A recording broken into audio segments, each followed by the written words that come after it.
called me. They said, "Hey, John, why don't you bring your group up to Woodstock?" I said, "Sounds good. Just give us a good place on the bill, you know, a nice place for exposure and all that." And they said, "Fine, how about 9:30 on a Saturday night?" I said, "Perfect."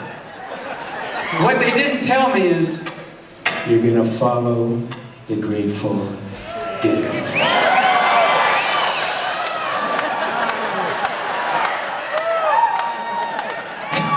Anyway, I had a smile on my face and I showed up in New York and I was all ready to make my big mark in showbiz. About Saturday afternoon, about 2 o'clock, or I actually got flown into the place because all the roads were just packed and closed. And so I waited and saw a lot of bands playing great music. And finally the evening arrived. 9:30 came and went. No sign of the Grateful Dead yet. Somebody else was playing. Well, you know, the whole thing was being run by a bunch of hippies.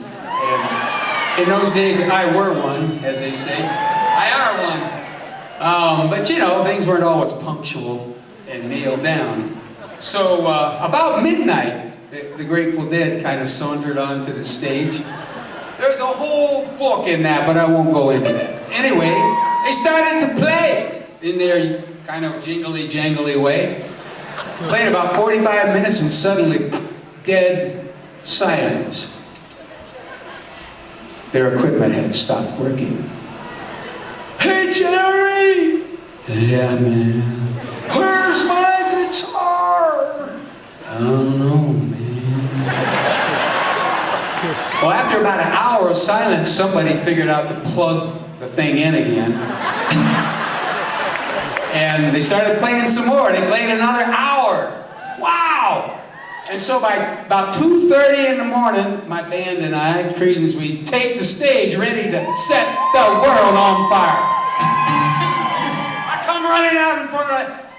Oh yeah, I forgot to say, the Grateful Dead had put 500,000 people to sleep. I came out and I saw a bunch of folks that looked just like me right there. Except they were naked. And they were asleep. So I started really charging on that. I think I was in the middle of Born on the Bayou, and I, you know, really kicking it up. Ha, ha, come on, I gotta make my big mark in showbiz. Nothing, you know, just silence.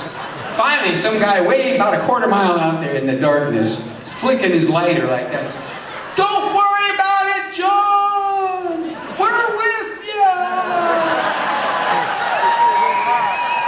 So to make my big mark in showbiz up at Woodstock, I played the rest of my concert for that guy.